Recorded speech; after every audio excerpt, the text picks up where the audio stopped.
Singer. Okay, that makes more sense now. Oh. I don't have and I had been looking at Wayne as I was talking to him and you when you came on, Lou. So last I looked, the weather report was on. Then I look up and there's this fucking tiki and there's this crocodile trading punches with this Asian guy and a cat dancing with a suitcase. I'm like, scary enough you saw me. Apparently the first guy to get unmasked, spoiler alert, whoever watches The Masked Singer, was Michael Rappaport. And all I could say is, why even have him on? He sucks. hey, man, they had to do something for him. All he has is fucking Floyd. That's it. Let's go. It's time for Red Salad Review with your hosts, Wayne New, Greg Narlo, and Lou Maddox.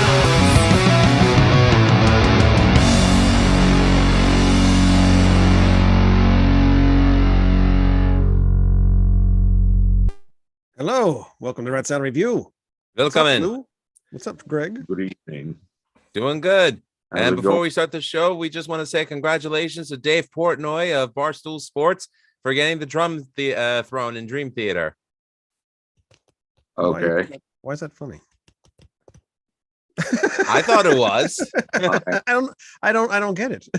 It's Because the news today has been all about Mike Portnoy reclaiming the drum spot in Dream Theater again. So I thought I'd have fun with it and go, oh, Dave Portnoy of Barstool Sports, the guy that does the pizza reviews. And some people appreciated it. So nobody. Well, besides you. first of all, I think Dream Theater pretty much sucks, and I had no idea he ever left the band. Okay, fair enough. This is why I don't like Greg. But yeah, that's good news. I mean, it's pretty cool. Well, you know what? You want to talk progressive? You fucking go listen to right? Metropolis. I'll take Coroners. R.I.P. It's a totally different band. But it's cool to have Mike Portnoy back in the band because Mike Mangini's. I mean, and it had nothing to do with him. You know, the songs were just done by the rest of the band, but his drumming is just different, and the songs just weren't as good with him in the band. So I'm hoping Mike Portnoy goes back and fixes some of the things that I didn't like about the newer stuff, but we'll see. I know how to fix it. Get Kevin Moore back on keyboards. No, I think he sucks too. Anything did anything he do afterwards make any difference? I No. like the Fates Warning album he did. Yeah, what did he do after that? Nothing. He did Turkish film soundtracks. Yeah, he's no. Now I, as a Greek, should hate that, but I don't. I'm going against my stereotype. I don't know. What's I'd rather next? Managing a Dairy Queen? Not the one by me, because that one is run like shit. So any other Dairy Queen, I'd be fine. Just not the one on Hempstead Turnpike in Levittown. No, thank you. I hate when that happens. 40 minutes for a blizzard. Anyways, I'm sorry. Continue. What are you at Starbucks? At least they give it to you quick. God damn. Well, we're not talking about Dairy Queen. We're talking about Ozzy today. We're talking about Bark at the Moon and Ultimate Sin. Yeah. Yay! I mean, what do you want us to do? I mean, well, no, he was saying we're not talking about the Dairy Queen, and I was going to say, hey, I like both these albums, but it is kind of soft serve Ozzy. It is. It really is. Especially Ultimate Sin. But I guess we'll get there. Is that what you were waiting for? You're milking the cow on this one, aren't you, Wayne? Okay. I guess so. So anyway, I mean, these two albums fail in comparison to the first two, by the way, because you had Randy Rhoads and Lee Kerslake on the drums and everything, and it's just that was a great band. And who's the bass player? I can't remember off the top of my head. Bob Daisley. Bob Daisley, thank you. But he's actually on Bark at the Moon too, right? And Ultimate Sin. And no, I don't think he is. No, he's not on Ultimate Sin. Just Bark at the Moon. Yeah, Phil Soussan. Phil Soussan did play bass. Okay, because I know Daisley had some co-writing credits on it. Yeah. But Bark at the Moon is a totally different monster. I mean, Jakey Lee's a great guitar player, but I don't think he's nowhere as good as Randy Rhoads, obviously. To me. Well, And it's not even really that because he has his own style. But I mean, even in Daisley's songwriting on this, you can clearly hear the difference between him working with a band of guys he was getting along with, and there was a real good collaborative process going, versus just getting paid to put a performance in. And you can hear it on Bark. That's definitely what it sounds like. Yeah, I think so. And I mean, there's quite a few great tracks on it. Like the title track is amazing. Yeah, it is. Go ahead, Lou. I gotta find my notes, and I think I deleted them. Well, I was gonna let Go Greg ahead. continue, but okay. Go ahead, Greg. Go continue. No, Lou can go, and I'll chime in on different points because I didn't write notes. The only thing I just really want to touch up on is the Randy Rhoads Jakey Lee comparison. Again, same situation that I would compare Randy to Eddie, two completely different guitar players. Jakey Lee comes from a Tommy Bolin school where, you know, as technically gifted as a player he is, Jakey Lee will be the first to tell you his is more guttural blues bass, and you could hear that in his vibrato. You could hear that in his in the way he attacks the fretboard. Jake is an original, in my opinion. Like, I don't think there's many other players that play like him. There are a lot of players that wish they could do what he does. But Jakey Lee, like Randy Rhoads, like Eddie Van Halen, they left their trademark on their respective instrument, and you could hear that in the songwriting and soloing on Bark at the Moon. You could hear that later on in Badlands. You could even hear that in Red Dragon Cartel. There's nobody out there who plays like Jake. Nobody, whatever gift he has in his hands, his sound, his tone can't be replicated. And I think that Bark at the Moon as a whole, as an album, excels because it was Jake playing on it. Like, could Randy have played these songs? It would have sounded completely different, but yeah.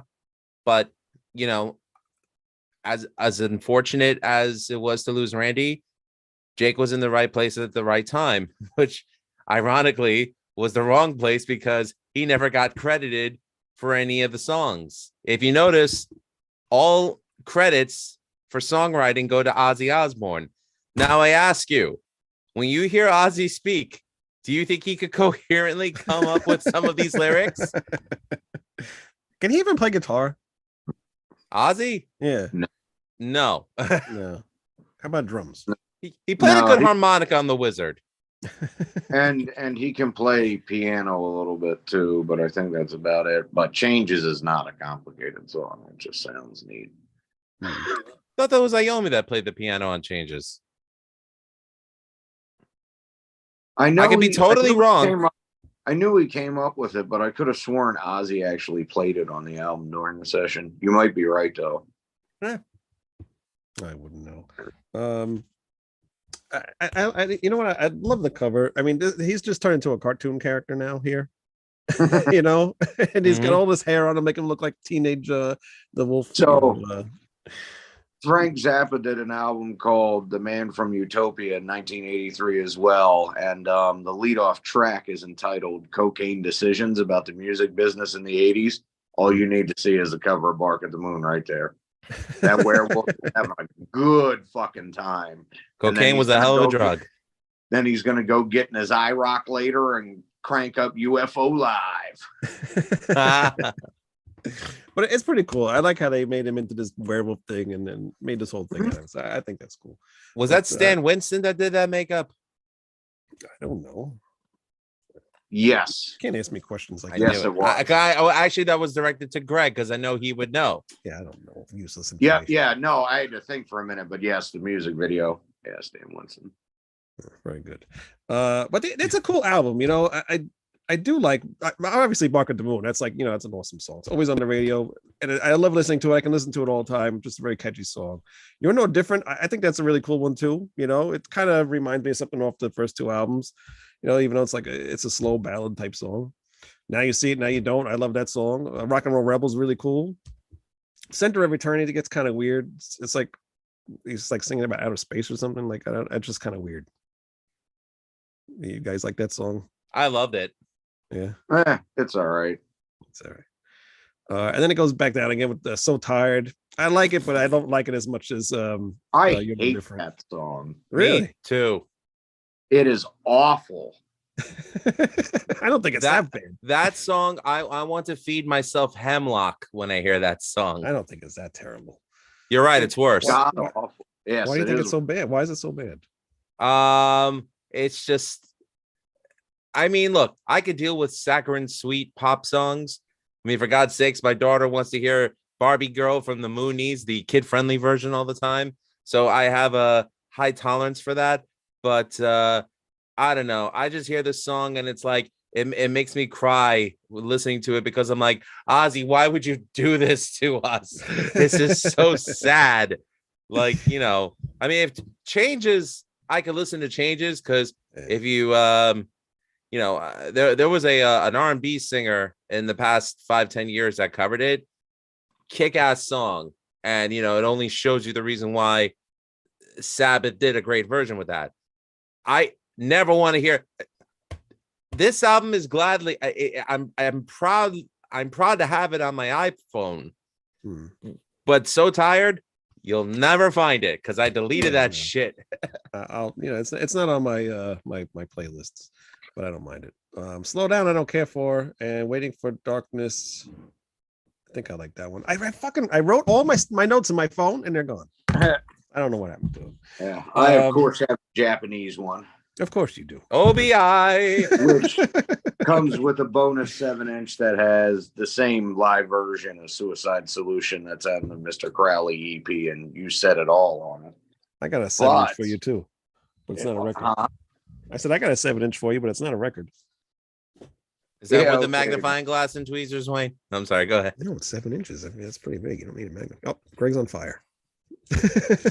Comes with temporary cool. tattoos. Holy crap. Should put them on. Yeah, right. Ruin the value of the album. Wow, you just pulled my inner nerd out. That was a bad one. That's cool though. I like that. And is that like the original one? Yeah. And, oh wow! So it came with that back in the day. Wow. Yeah, it came. A lot of the Japanese OBI presses in the '80s came with bonus stuff, which actually, even though it's got nothing to do with Ozzy, it was from around the same time period. I had Kiss, Creatures of the Night, and the guy, I still have it, but the guy I bought it from had the original over-the-counter giveaway they gave away with it, and it was a little Kiss mechanical pencil, eraser, and a ruler, and I was like, but yeah, I don't understand why they would give out something like this with a Kiss record. And she was explaining how, depending on the band in Japan, like Kiss was a big high school band over there. So they would aim the giveaway at teenagers. So there's different things with different ones, depending on who it was aimed at. Right. Yeah, I can kind of get it. It's weird though. Very weird. So It's did like a Ingve box set that Records, did Ingve Records come with donuts over there then? Whose records? Ingve's? Oh, I had to. I'm sorry. One box that I bought came with a toothbrush. huh. Let me And I guess. had The him on Sex the show. Pistols. No, it was Iron Savior. Actually, we talked about it on the show, and he just like, I don't know, just toothbrush. One Random. thing, yeah, it is random. But one thing that really did kind of bother me on this album, it sounds like shit. Yes, it has Yeah. that. You know, it sounds like they put Horrible, yeah. that horrible wet 80s drum sound and that flat production that just sounds like there's a fog over everything. Yeah, and it's weird because the first two albums, I mean, yeah, they sound like that, like they what you would expect them to sound in that period of time, but they sounded good. You know, they sound better than this album. You know, it's weird. It sounds way better than this album. Yeah. But yeah, dude, So Tired. Even the melody is irritating, man. No, okay. want to do? Aaron, cook that hemlock for me. It sounds like an Oriental, song. Can't for the say bed. that word. Oh, It's But you Asian. wanna- Asian Oriental. Who cares? They're not Whatever. watching the show. Yeah.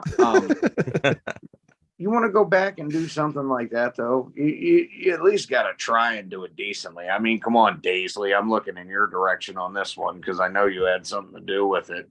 But Alice Cooper, you and me, that's how you do some shit like that. You don't do So Tired. Yeah.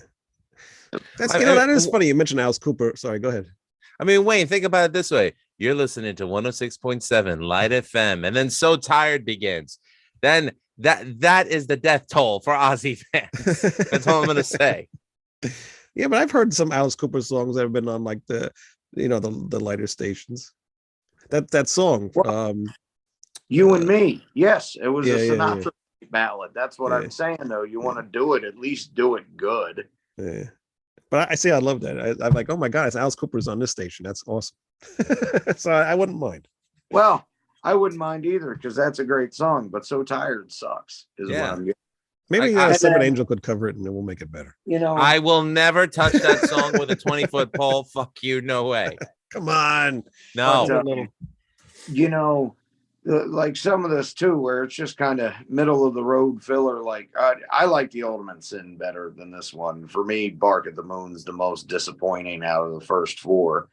But it goes to show how strong Jake is as a guitar player because he keeps you engaged throughout it. But Center of Eternity is pretty Rock and Roll Rebel sounds cool, has its cool parts, but outside of his guitar playing, it's not really that interesting of a song. It's just kind of there. Waiting for Darkness is the same way. Yeah. And I love Now You See It, Now You Don't, though. That's real cool with how they put the keyboards in there. You're no different as it's there. Yeah.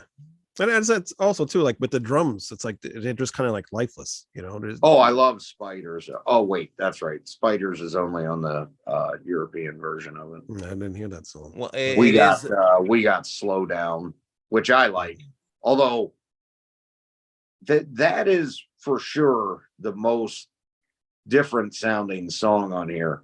That's actually probably the first instance of the LA sound on here. And don't take this the wrong way because I like this band too. But again, you take Jake's guitar out of it and just use kind of your basic everyday. Yeah, you shove Brad Gillis in there and you get a Loverboy song. I mean, it's really that different from the rest of the record, though. Yeah, it's still is. good, but it just kind of comes out of fucking nowhere. Right. Yeah. It is a power pop song for all intents and purposes. Let's let's admit that. But go ahead, Greg, continue.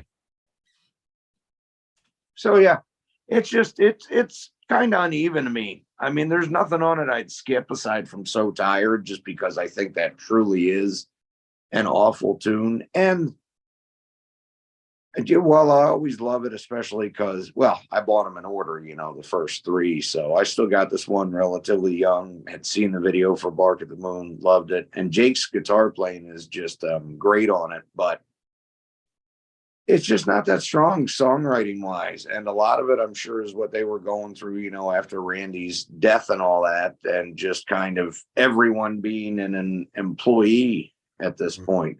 I'm not saying Jake didn't give it his all with what he wrote. He probably did, but it's not Ozzy's best batch of songs. It's still good, but it's not electric like the first two. Well, Ozzy was highly under the influence on this album. And the reason why I think Sharon wanted to push crediting Ozzy for songwriting and co-production, along with Bob Daisley and Max Norman, was as a way to provide some kind of like fail-safe, a safety net, to make him look good in the eyes of people that are like, my God, he's coked out of his head. I mean, that's what I'm thinking. And the 2012 remaster, though, has Spiders in the Night, I guess, depending on wherever it was released, and One Up the B-side. Both of them are on that reissue.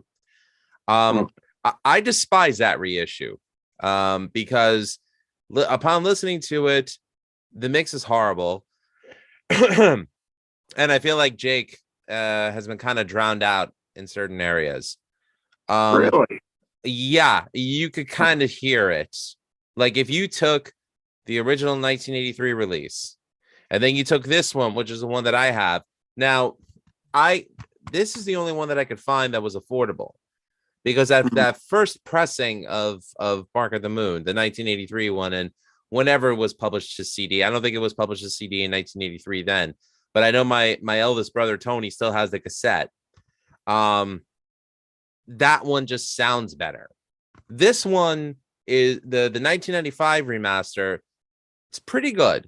You know, it you know, you could tell that they tried to raise the EQ, a couple of things here and there. But still pretty good, and still far superior to the 2012 one, where I just feel like, you know, Jake was just kind of like brushed under the rug, which I'm sorry is insulting. It's like, all right, Sharon, could you have dug your freaking stiletto heel into his nutsack any more than you already did when you forced him to sign a contract relinquishing all of his songwriting rights?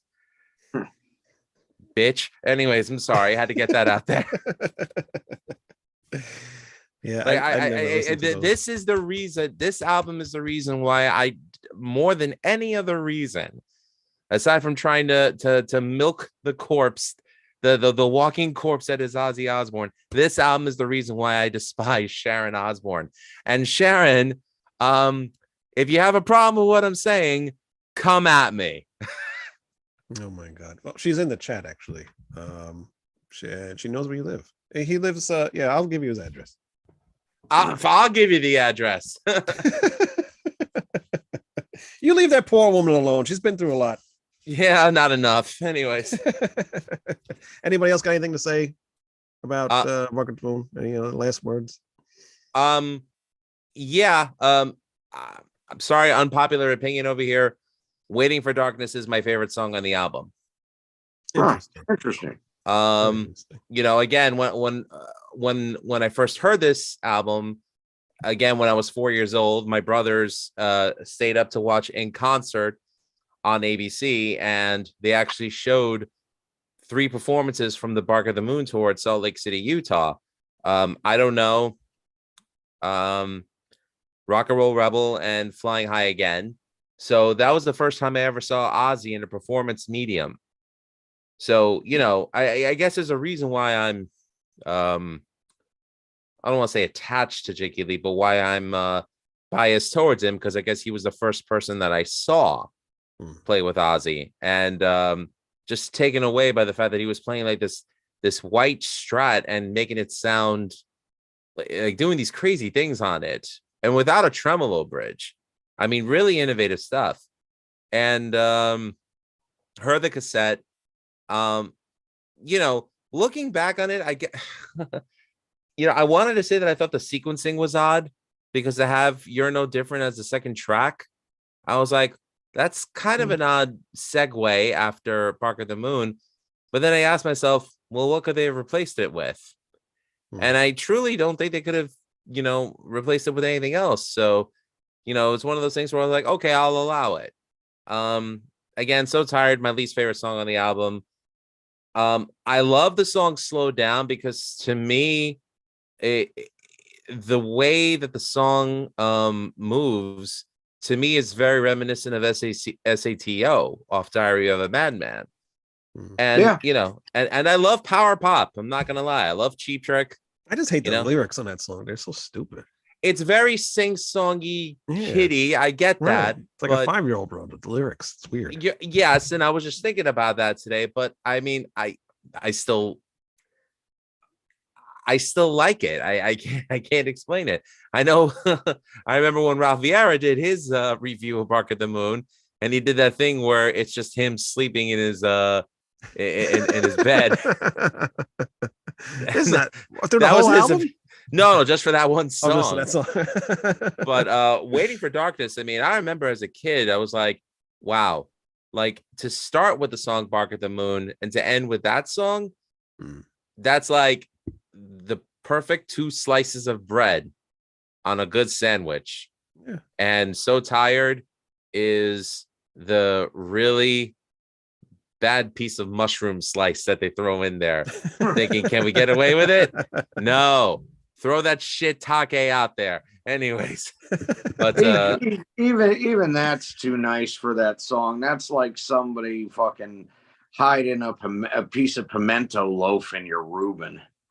all right, how about this? Someone put the shit in your sandwich, and that's So Tired. Okay, that's what it is. They picked it up out of the bowl and put it in there. I don't think it's But that bad. I love it's really bad, Wayne. But I love Waiting for Darkness. My favorite. I mean, song on the I don't album. think they should have put two ballads on an album. You know, it's not that long to begin with, and then to put 2 ballads on there, kind of like why? One reason, Spider Wayne. song on there. I know, but did he make any money from it? No. What do you mean? No, that was like one of the biggest tours of that year. No, I mean that song. Well, no, I don't see it on many playlists or anything like no, that. not at all. No, I mean they released So Tired as a single, but it didn't do anywhere near as good as Bark at the Moon did.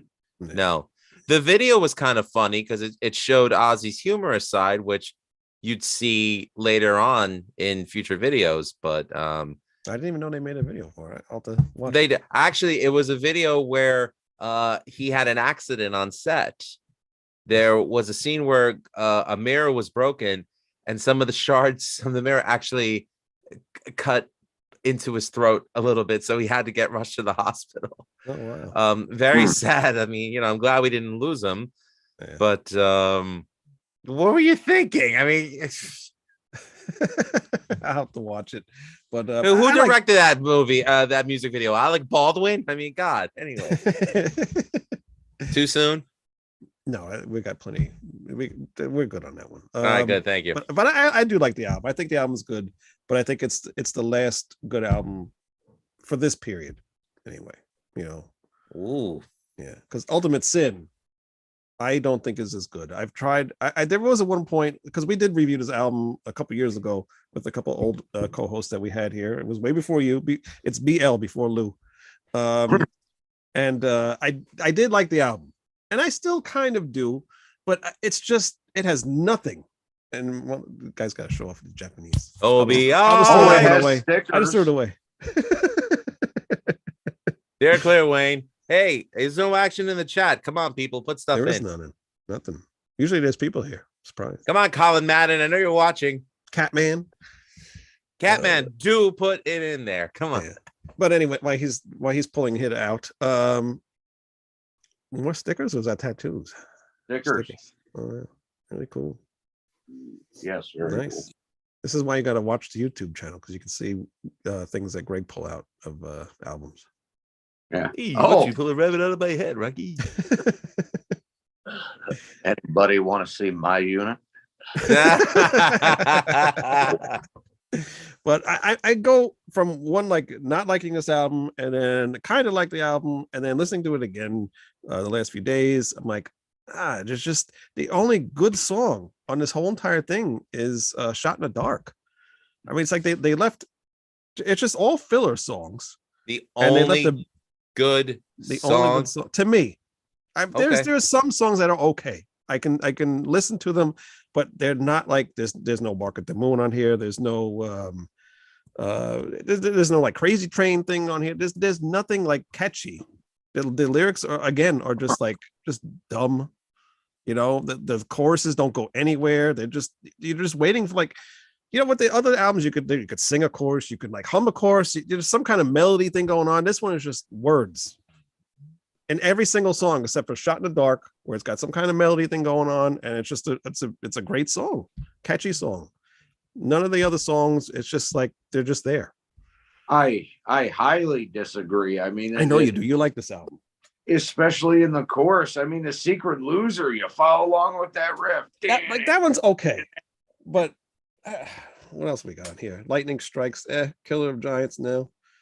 Thank God for the Bomb. That of course is fucking annoying. And the way he sings it, it's like fucking annoying. Come on. Nuka. Anyways, go ahead. Go ahead, Greg. You like this shit. Yeah, I like it. Well, first of all, not only does Jake get to what I was going to say was I kind of feel like this was Jake's moment, like Randy's was on Diary of a Madman, because not only does he have more of a presence on here Yes. than he does on Bark at the Moon, but he gets a little bit more room to stretch out and show off the bluesier style to that. He's got a lot of forceful but melodic stuff on here, and I think for the most part it works well with the songs. Now, like I was saying before we started, this is definitely Ozzy Goes to LA. There's no question about it. And even though I like this one better than Bark at the Moon, and I still think they're both good albums, but some of these songs go a weird fucking way at certain points, generally on the choruses where it's just weird. And Lightning Strikes is one of the best examples. You know, it starts off great. He gets them chords going, that great melody with it, and it's rocking along. And then it gets to the chorus, and it's like Van Halen 1 turned into 5150.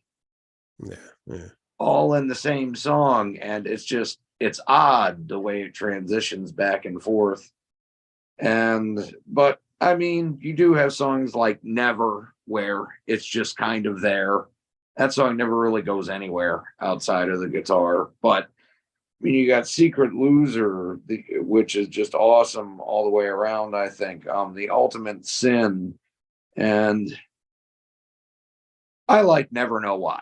The lyrics are stupid, and it's another we rock song, and I thought that was getting old with Rock and Roll Rebel, even though I really liked that too. That one's good. I can deal with that one. But for me, on both of them, it's about Jake's guitar playing, because the lyrics aren't really all that interesting. And Ozzy kind of sounds strange when he sings Never Know Why. I don't know. It comes off kind of weird, but I really like that song. And then musically it's a step up from Bark at the Moon, but the lyrics are just god awful. Oh, I love Fool Like You. That one, I think the lyrics are pretty good too as well. And that's got a really I just love his guitar on every song on this album. I mean, the big dud on here I feel like is Killer of Giants. You know, I had enough of Ozzy's ballads by the time we got to Bark at the Moon. I mean, this is okay. I don't quite know if it's maybe too long or just like, I like it enough to not skip it, but it's awkward. Do you know what I mean? Yeah. I feel like a lot of these songs, and Ultimate Sin too. I do like that song. I forgot, but oh man, that song just smokes. I mean, it does. The intro with the drums, and it's just it's a really great song. And Shot in the Dark, you know, that is just a perfect tune, and radio tune, but so what? Because it's done great and it's done with taste. Like seriously, you take Jake's uniqueness off of it and get Lou Gramm to sing it, that could be a total foreigner song. That could have been on Agent Provocateur. Yeah, it's good. And it would have been, well, I can't say it would have been just as great because Jake wouldn't have been on it, but it still would have been on the charts. What about you, Lou? I love this album. I'm not gonna lie. You know, I remember when my brothers bought the cassette in '86. This was on the car stereo every freaking time.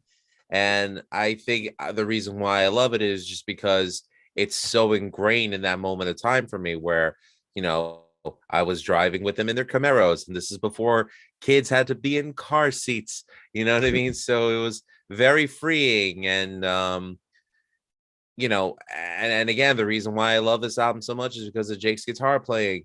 But I really have to give it to Randy Castillo and say that he is probably one of the drummers out there who had a great groove about him. I mean, I love this playing. Was it a Neil Peart level? No, but his drumming really fit the sound. And you know, and as much as I love Lee Kerslake's playing on the first two Ozzy albums, and I love Tommy Aldridge, I just felt like with Randy, Ozzy had that drummer that, you know, that could lock in with him. And every bassist that he played with, whether it was Daisley or Phil Soussan or Geezer Butler or Mike Inez, the guy in Alice in Chains, he locked in with them very well. And yes, to agree to the point, this is the most LA Ozzy's ever sounded, considering that's where Randy was from and that's where Jake was from. And I think Phil was an LA transplant from the UK at the time. Now, to go through all the songs, I mean, I'll tell you right now, the opening track, the title track, Ultimate Sin, love it. Secret Loser, you know, loved it as a kid. Of course, it's really repetitive. But you know, when you watch it in the context of a film like The Wraith, which is the best Charlie Sheen film that ever came out, the only one worth watching, like, and Hot Shots Part 1 and Part 2. But you know, hearing Secret Loser during a car chase scene, and that was pretty cool. Never Know Why. It's dumb, but I like it. I mean, you know, I would take this entire album. Yeah. Awesome. I think of Dio, but it's better. Well, no, you know what it is? It's like the lyrics are dumb. Like, you know who he's trying to reach out to. You know, he's trying to reach like that Rat Poison bass, but it's better, in my opinion, than most of those albums that came out from that era. And that's because he had a band of killer musicians, Jake especially being one of them.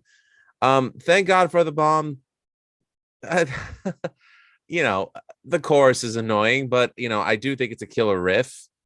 Never. I like it, and you know, I'm a sucker for melody, and I'll be the first to admit it. Lightning Strikes, another fun song, and I did draw this parallel with Dawkins Under Lock and Key, because there's a song on there called Lightning Strikes again, and you know, both songs are played at the F, you know, around where the F sharp is on the guitar neck, and they're almost very similar. Of course, they're played at a different pace. You know, Lightning Strikes Again by Dawkins a little faster, but I'm just like, wait a minute, I was just like, wait a minute, it's the same riff, almost, just played faster. And so I'm wondering if George and Jake were in the same spot when they wrote that. I don't know. And it also kind of sounds like Ain't Talking About Love. Yes, it does. And then the chorus sounds like Dreams, and it really upsets me, even though I still like the song. I love Killer of Giants, and especially because of the intro guitar. I know many guitar players who like will fuck around with that, you know, just be like, you know, who could do it better, you know. So it's like it's always between that and the acoustic intro to Diary of a Madman. Love it. I think it's, you know, pretty epic, and it was, I remember at 6 years old, it was the first song that ever made me, you know, question what the Cold War was. How could you do that to a 6-year-old? Anyways, Fool Like You, a dumb song, but I like it. You know, it's probably the one song on the album that I could take or leave. But you know, I mean, it doesn't really do nothing for me. It's, you know, it's some of his best riffs on the album to me.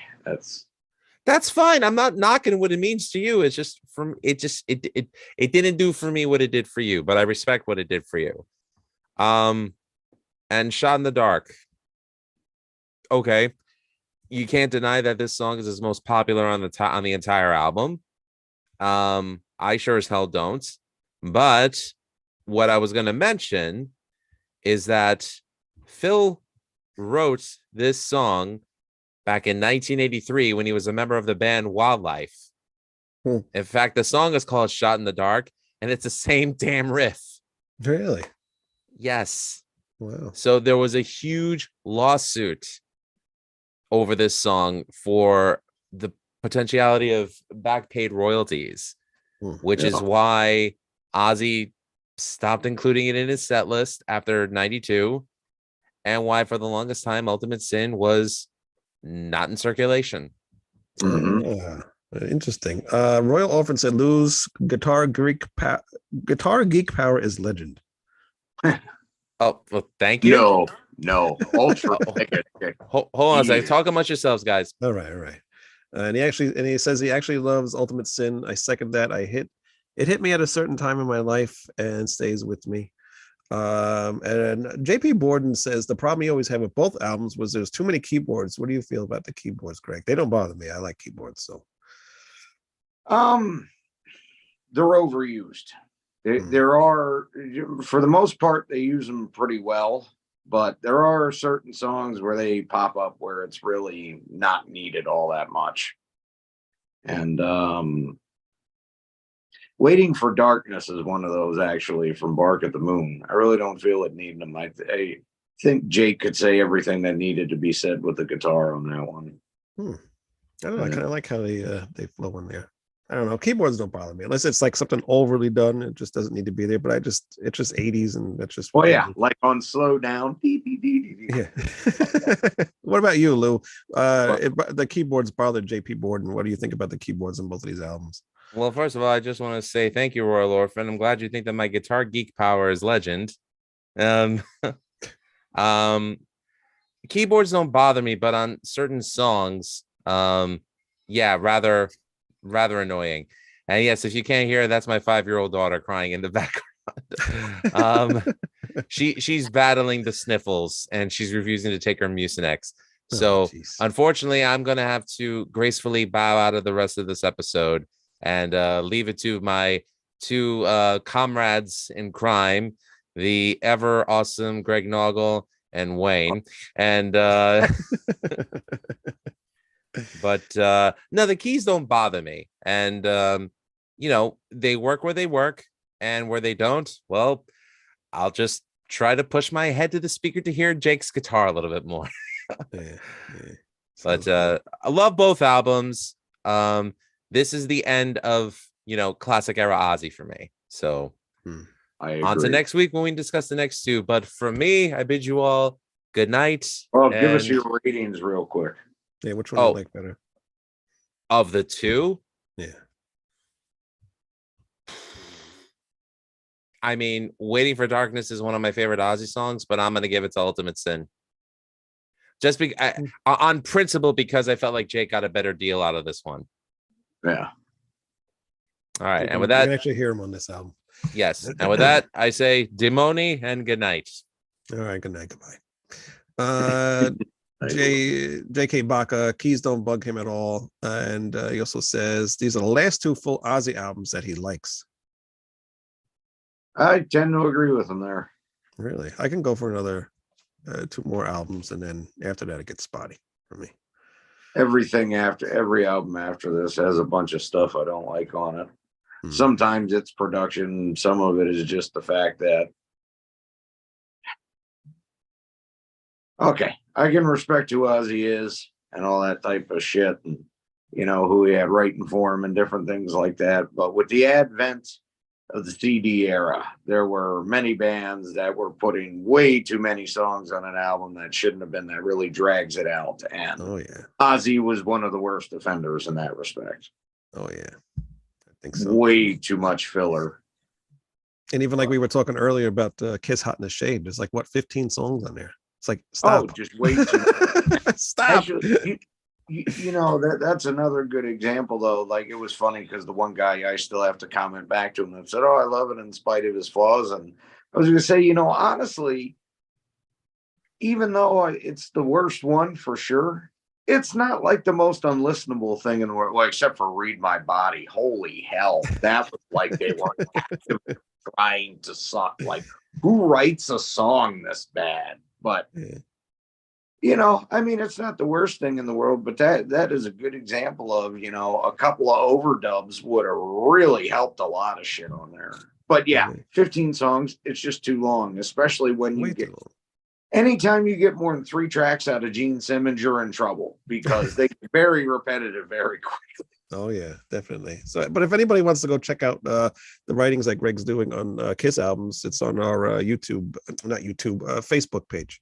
So Rat Salad Review, Facebook.com/Rat Salad Review. You can go on there and comment under there. You just did Hot in the Shade, and then you did all the solo albums. So Yep. And the number 19, the second worst, will be coming up on Friday. Wow. All right. Sounds good. All right. So what out of these two albums, which one was your favorite? I think we already know this answer. Ultimate Sin. Yeah. But seriously, if we're talking numerical rating wise, I'd rate them both the same. I'd give them both a 7 out of 10 because they both have their strengths and they both have their flaws. And as much as I like Ultimate Sin, now I wasn't as young as Lou when I first heard it, but it was the only Ozzy album I had on cassette. So like the summer I was 17 in my car is one of the things I used to listen to a lot. So love it for those reasons. But also, in a way, Randy Castillo and Jakey Lee, they worked together like Adrian and Nico did on Somewhere in Time. And it's one of those albums where it's a little bit more suited to how these guys play. And they're perfectly in step with each other. And they get to stretch out a little bit more and do things that are more interesting.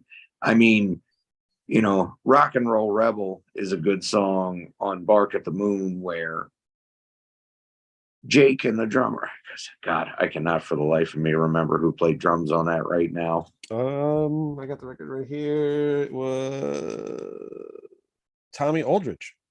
Tommy Aldridge, you know, he sounds good. He plays great on it, but he's not quite as attuned to what Jake's doing as Randy is on Ultimate Sin. And he's too laid back. Like Jake's kind of wild, and the drummer is like he's just too laid back with Jake. He needs to be more like what Lee was with Randy Rhoads. Perfect, you know. Yep.